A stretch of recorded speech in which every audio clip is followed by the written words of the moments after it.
This morning I'm going to talk about soul, consciousness, and leadership. This is a very interesting talk, and it actually, as we think about it, I'd like you to think about certain things. The first thing is, you may say to yourself, well, I'm not really interested in the contents of this Sunday talk because I'm not a leader. And so if I'm not a leader, what do I care? Well, don't think that way. And this is why. Throughout my entire life, I have been surrounded with different types of leaders, even today.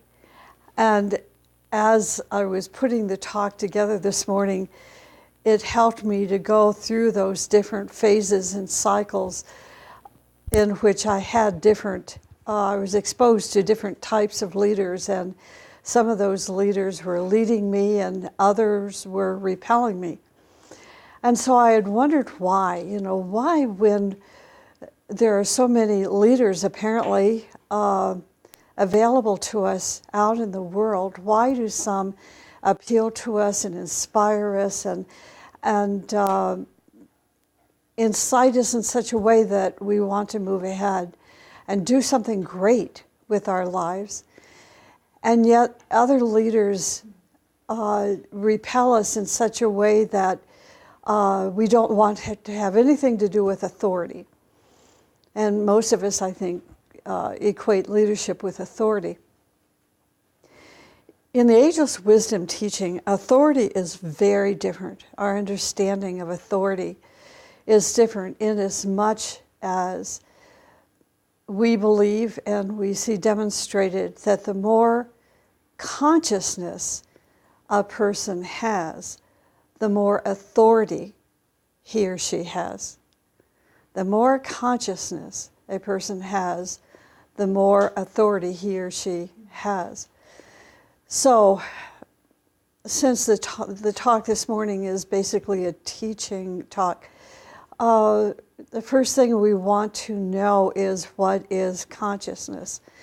And in our path, our spiritual path, which is the lineage of the spiritual hierarchy, and specifically that of Blavatsky and Alice Bailey and Helena Rourke, Agni Yoga, and Torquem Sardarian.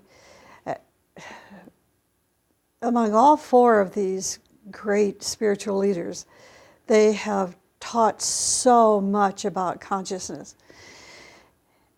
If you go through all of these books and all of the articles and all of the writings and meditate on the significance and definition of what is consciousness, we begin to realize in a very simplistic manner that consciousness is the light of our soul. That's just plain and simple. That consciousness is the light of our soul. Anything lesser than that is not considered consciousness. So that tells us then that the greater the light, the greater the consciousness, the greater the authority that leader is going to have in their life purpose, in whatever they do to express that purpose in any field of human endeavor. That, again, that the greater the light of their soul, the greater their consciousness is. Now, the next step to think about is the conscious soul. So I'm going to be talking about this morning. So to again think about this, that the greater the light of one's soul, the greater his consciousness. That's number one.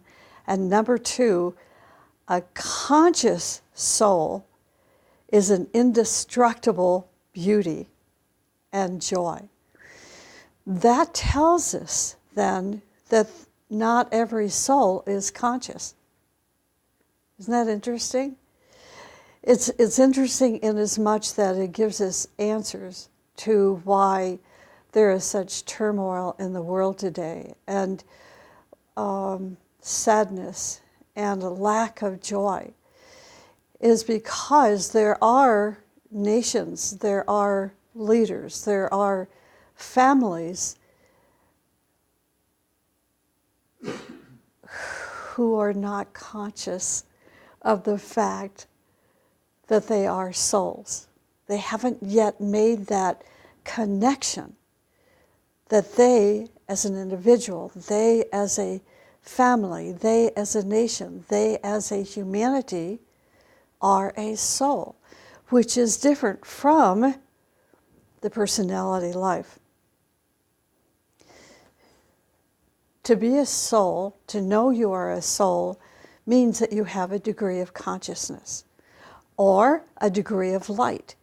And that light, through certain disciplines, spiritual disciplines, certain types of meditation and right service, increases that light. Once our unfolding human soul has reached the stage of being indestructible, then there is the next stage, and that next stage is soul consciousness. And this is a stage of bliss. Now, because I don't have the board up here this morning, let me explain that when there's two phrases that we're going to be using this morning. One is the unfolding human soul, and the word soul is written with a little s.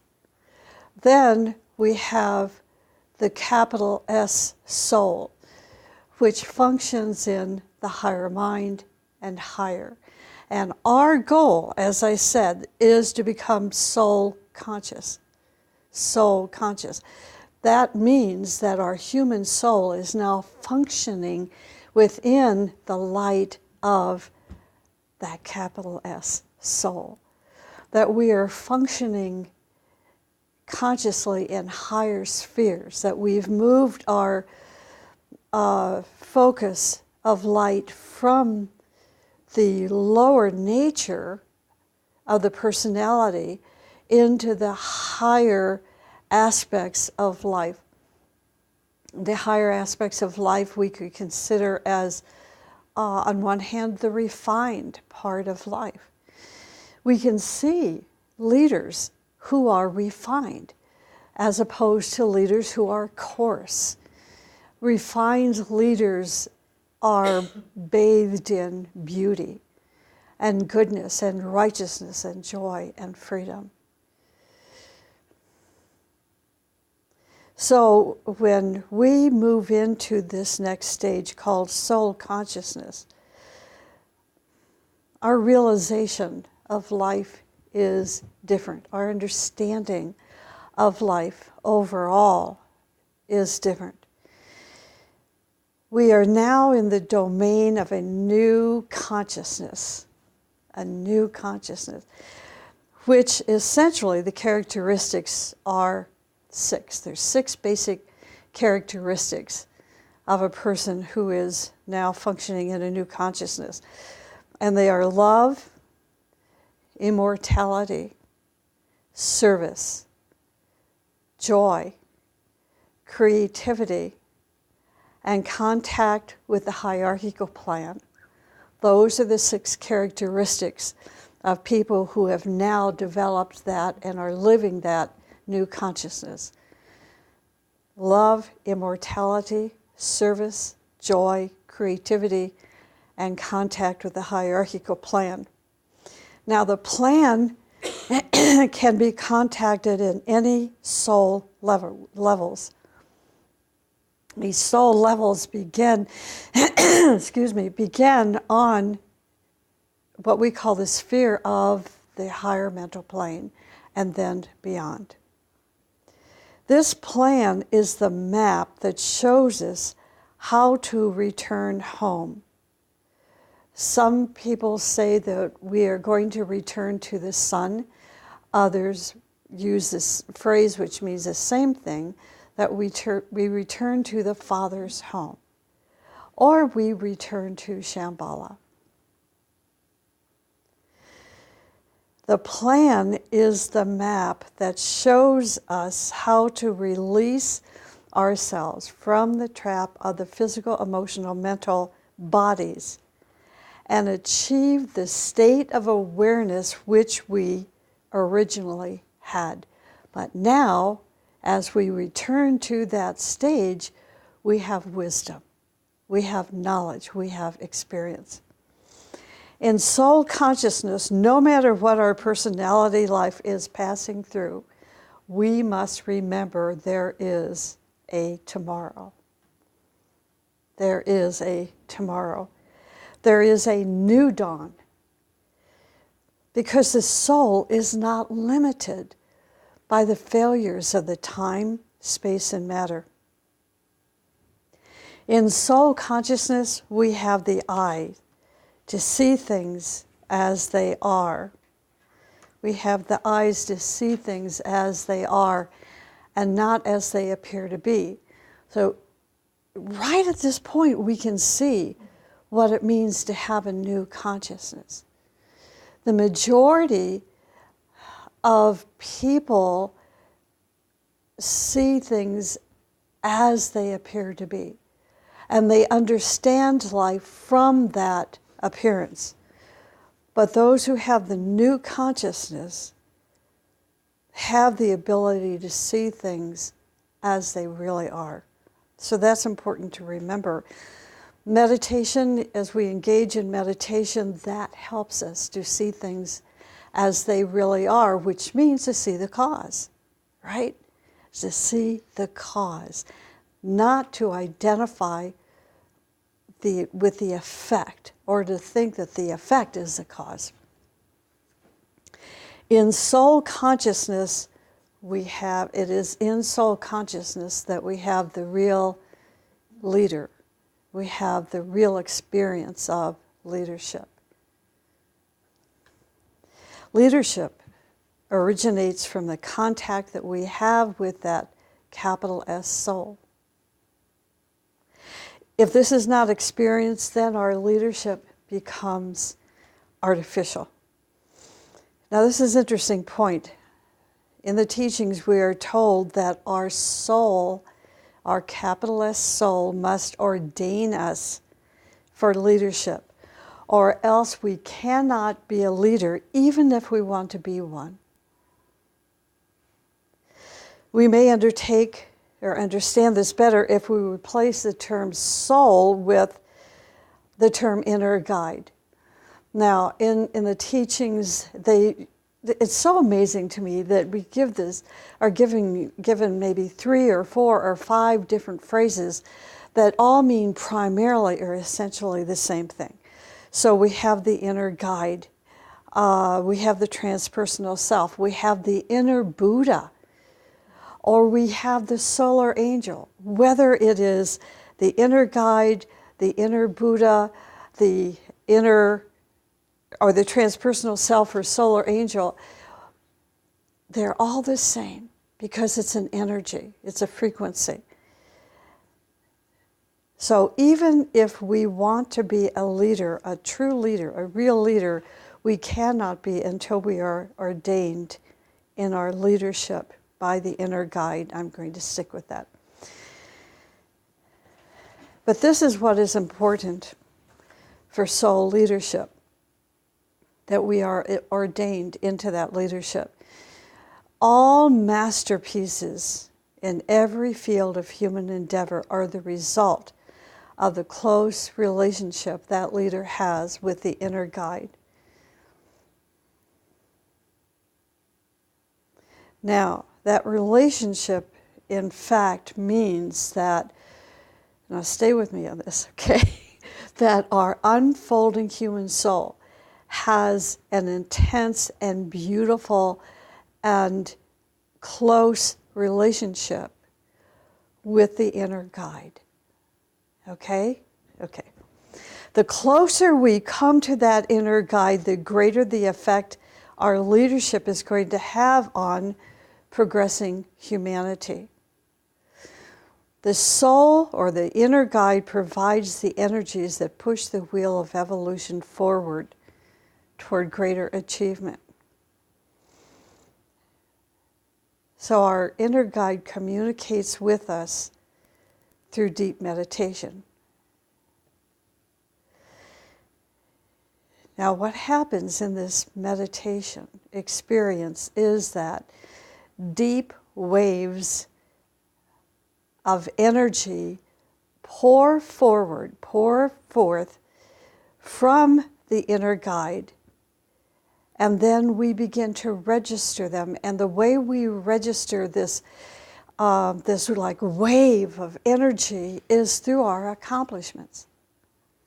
It's not through what we say or how many people we collect around us. It is through our accomplishments. It is the inner guide that inspires our human soul with a vision.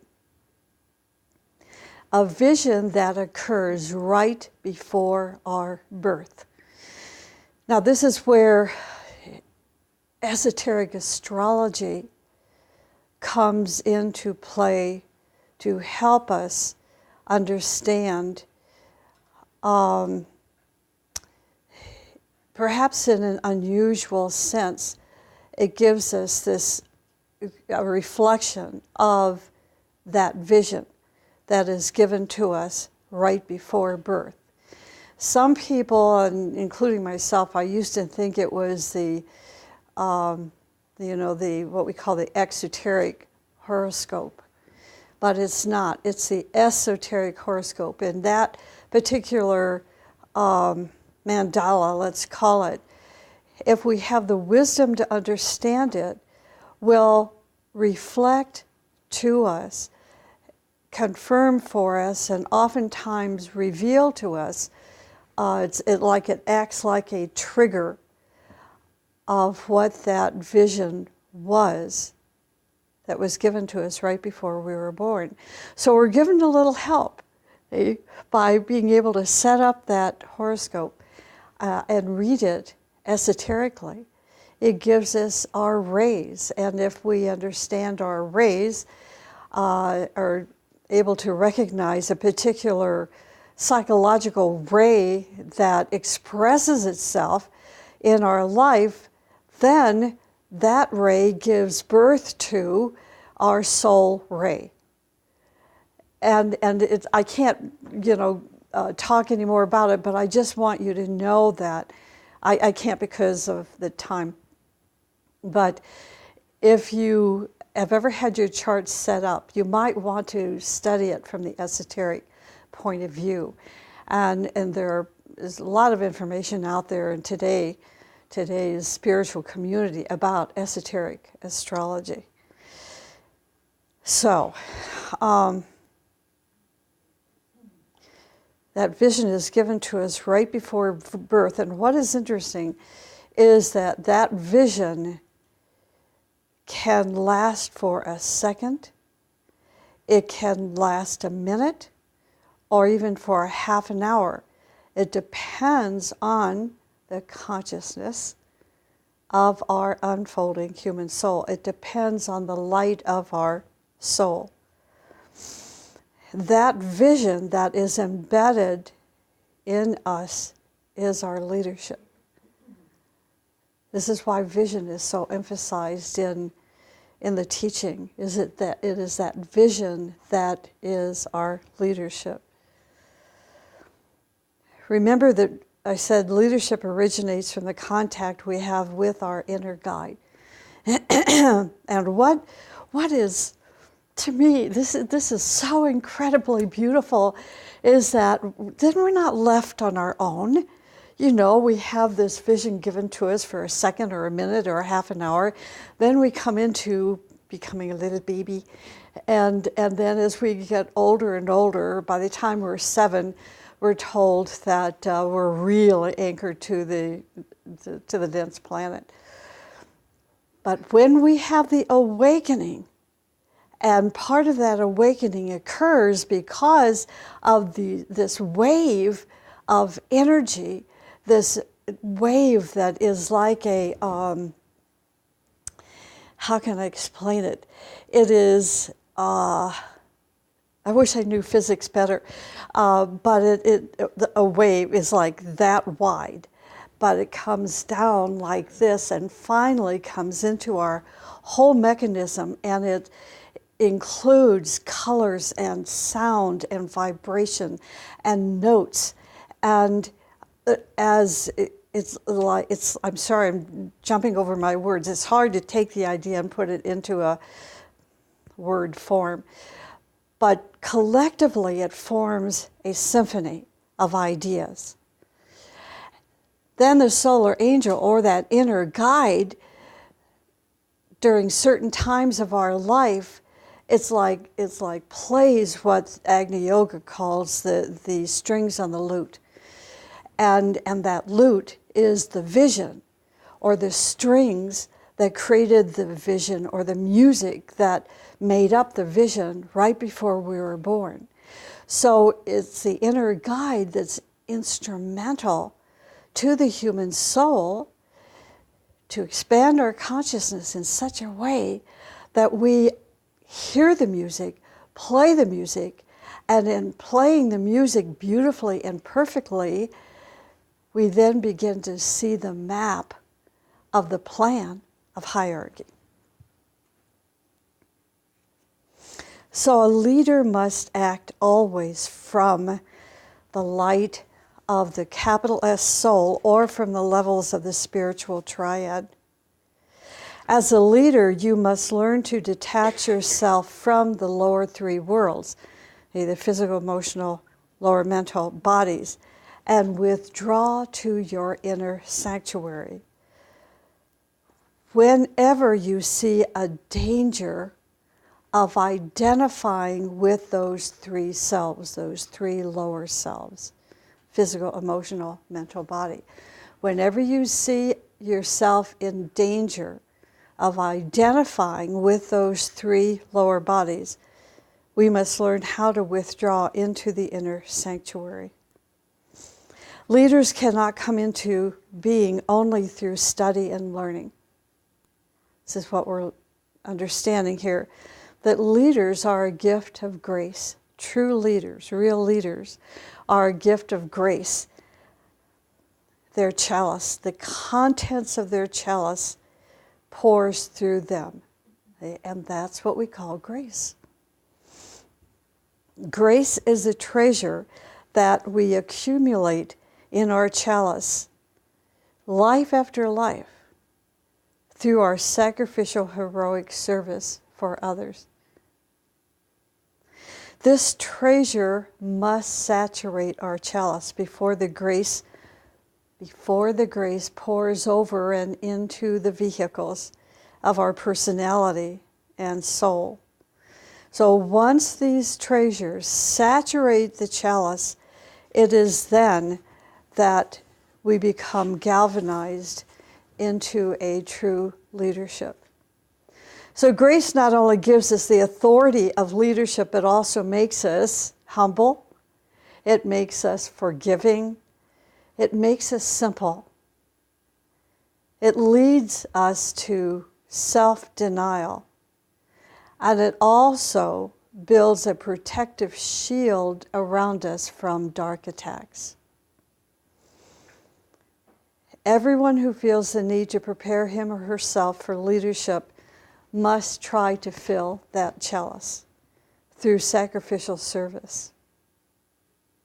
It is our inner guide, or the master, who performs the ceremony of our leadership, taking the precious energies from our chalice and pouring them upon our head, or in other words, the 1,000-petaled lotus. Isn't this beautiful? Yeah. So when does the real leadership start? We are told in the teaching, and I believe some people have this experience, that the leadership vision or revelation is given to us in every life. Not just one, but in every life before we incarnate. Before incarnation, our inner guide or solar angel reveals the whole revelation and purpose, and then closes it. According to our development and awakening of consciousness, the time limit, as I said earlier, is either a second or a half a minute or a half an hour. What is in that revelation which is given to us now? Aren't you curious? In that revelation, our duties and our responsibilities are given to us in the name of Dharma. Dharma is given to us before we take birth. And when we have birth, according to our evolution, either we remember 1% or 100% of the revelation, or we totally mix it with our glamours and illusions and our pleasures and forget about it. But if we remember, then you will have a strong direction, a strong sense of direction in your life. You will have, this is from the teaching, you will have wind in your sails and your boat is going toward the ocean.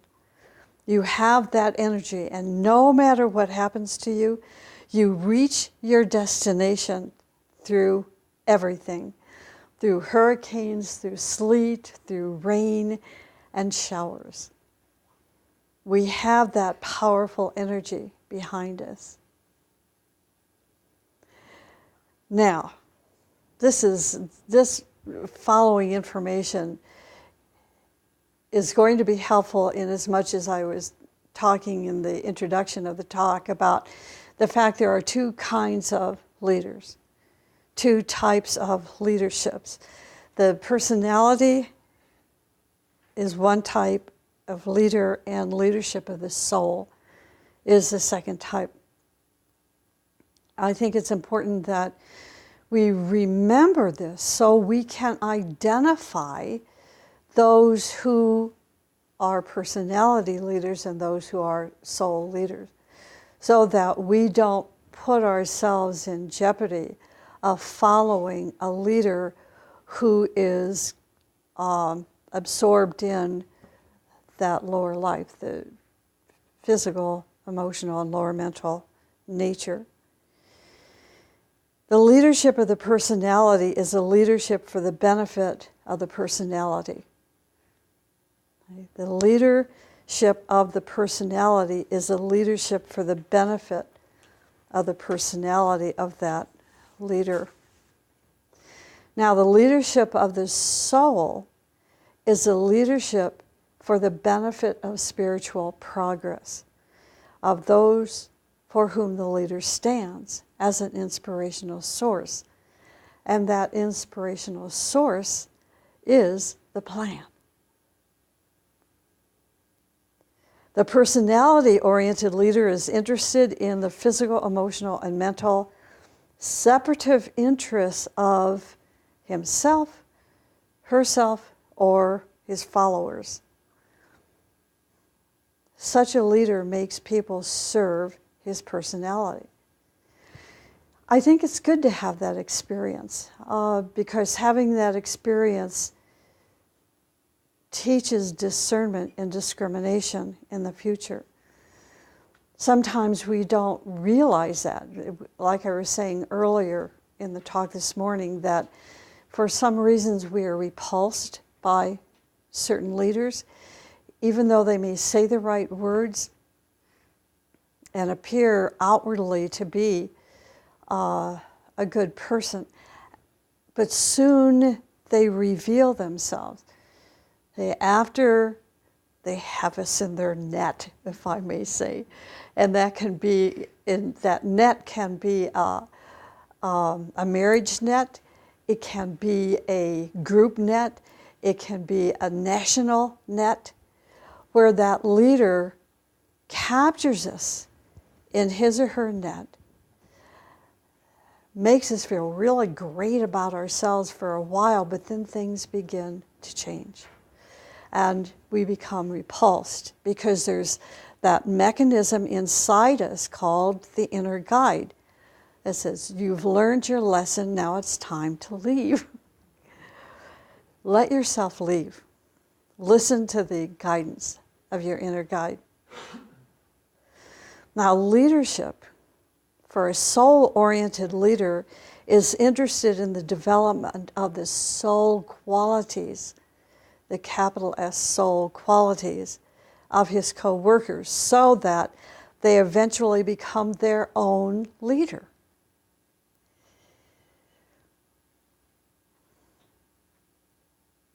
Leadership, whether it is on a personality or soul level, evokes energy from the reservoir of willpower within him or her. Soul leadership is unpleasant for those who live in their personality interests. And if you've ever been guided by a leader who has that soul consciousness, whose human soul functions in the light, in the love, and the power of that capital S soul, then you will know what it means, that it is unpleasant for those who still live in their personality interests. And this is why. Soul leadership tries to make such people renounce their personality direction and reorient themselves to spiritual values. However, even though it is somewhat unpleasant, soul leadership is the highest joy of those who are travelers on the path of spiritual values. Such joy is the joy of striving and spiritual labor. Personality leadership stands for accumulation and possession. Accumulation and possession. Soul leadership stands for sharing and right distribution and renunciation. No one can truly be a spiritual leader until he or she has a degree of continuity of consciousness. And the first degree of that continuity of consciousness would be able to cross the bridge from the lower mind into the higher mind. And again, that higher mind, that higher self, is oftentimes called the soul, with a capital S, soul.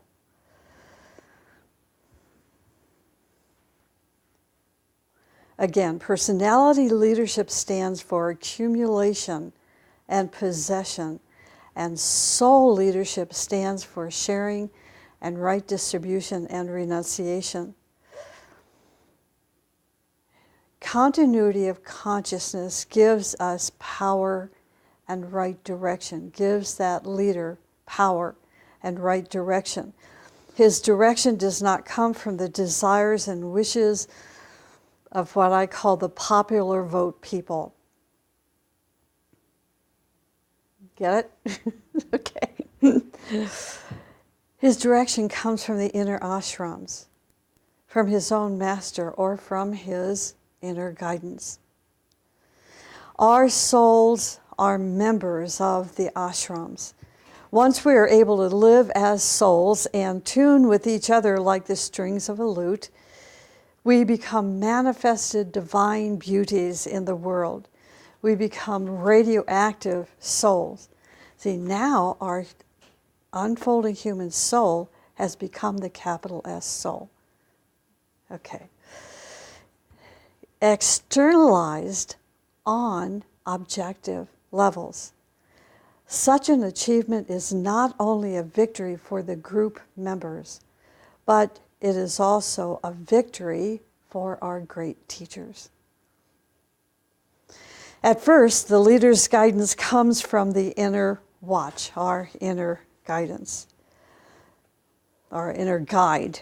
But when the leader shows great dedication and faces greater problems, the guidance comes to him or her from the hierarchy via his master or soul. Now, if the leader becomes a world leader, such as a Buddha or such as a Christ, his guidance then comes from the Father. Thus, leadership is always related to inner guidance. Our inner watch, our teacher, not only advises us, but also warns us.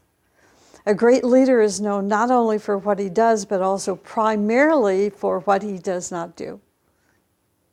When the leader advances and becomes conscious in the subtle worlds, he begins to see dangers and opportunities facing him. If some people are, I stopped here because I was thinking of a biblical verse, and I don't know the verse well enough to really give it, but you can see evidence of this. If you're a real biblical scholar, you're going to read stories about these very things. It is absolutely incredible. So this has been going on for a long, long time.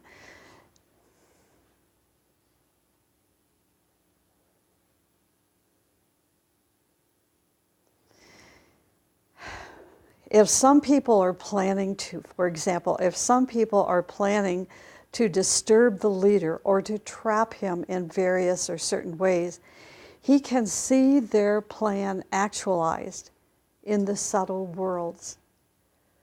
And he acts accordingly to protect himself or his work, or to make them fail in their efforts. Now, how does this happen?